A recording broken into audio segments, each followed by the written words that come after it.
Hey, Geek World, Hi. how are you? Hi, doing well. How are Good to see you. you? I'm great. Okay, so we probably don't have much time with you. Sure. Okay, first off, what do you hope people take away from this movie?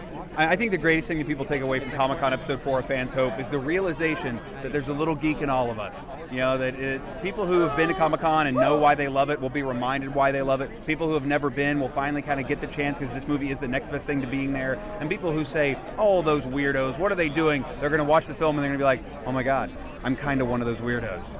Yeah. Okay, if you could have Holly make you any costume, what would it be? Wow, that's a great one. If I could have her make me any costume, I don't know, I'd like her to make me kind of like my own version of like Iron Man meets, you know, some sort of like future alien meets I don't know, like so I would want to have like a utility belt, like a Batman utility belt. I'd want to have all these crazy gadgets. So I'd want her to give me gadgets that actually work. Yeah. What would be the one gadget that you would need to have in that belt? Ooh, breath spray. That's a good answer. Yeah. Okay, we know that there were some people that just couldn't make it into the documentary. Can you tell us about any of the characters that you kind of wish you had been able to get in? You know, there's a great story. Well, there's so many great interviews. Like we did great interviews with folks like, you know, Nathan Fillion and Felicia Day, who, you know, they didn't make it into the cut because we just, as we started honed it down, it was just like you couldn't put everybody in.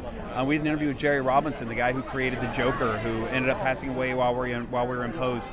And it was just so hard kind of hearing his interview in the film, so we ended up cutting him out. But like all this is going to go on the DVD. There's so much stuff. And then the interviews with people that we have, people like, you know, Kevin Smith, Eli Roth, Seth Green, like all those interviews are like 20 minutes long. So even within there was such a wealth of riches of stuff that, yeah, I think like the DVD is going to be like, you know, a six-pack. That's awesome.